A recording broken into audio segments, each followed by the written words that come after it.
સુરતના વરાછામાં સામાજિક તત્વોએ બરોડા પ્રેસ્ટેજમાં વેપારી ઉપર જીવલેણ હુમલો કરવાની ઘટના સીસીટીવી ફૂટેજ વાયરલ થતાં પોલીસે કડક કાર્યવાહી હાથ ધરી છે। પોલીસે તાત્કાલિક આરોપીની ધરપકડ કરી જાહેરમાં માફી માંગવી હતી।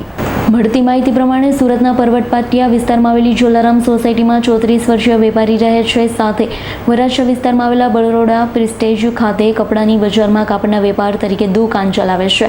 બાઇક પર જતા 3 અસામાજિક તત્વો સાથે ગત 15 એપ્રિલના રોજ વેપારીને સામાન્ય બાબતે બોલાચાલી થઈ હતી। આરોપી હાર્દિક, ઉદય અને સતીશે સામાન્ય બોલાચાલીની અદાવત રાખી તમામે ભેગા મળી દીપેનને ગળદા પાટુનો માર મારી જમણી આંખે મુક્કો મારી ઈજા પહોંચાડી।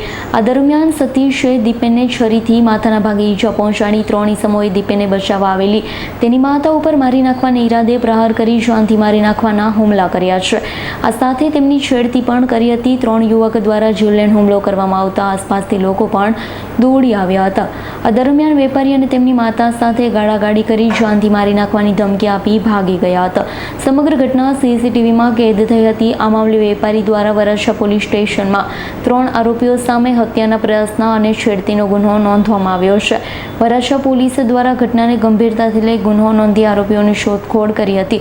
ગણતરીની કલાકોમાં વરાછા પોલીસે હાર્દિક પ્રવીણભાઈ શાહ, ઉદય જેતુભાઈ કોટીલા અને સત્યજીત ઉર્ફે સતીશ ઉર્ફે સત્યો કાળુભાઈ ચાવડાને ઝડપી પાડ્યા। જાહેરમાં માફી મંગાવી હતી। Bureau report S9 news Surat. અમારી તમામ માહિતીથી અપડેટ રહેવા માટે જોડાયેલા રહો S9 ન્યૂઝ સાથે।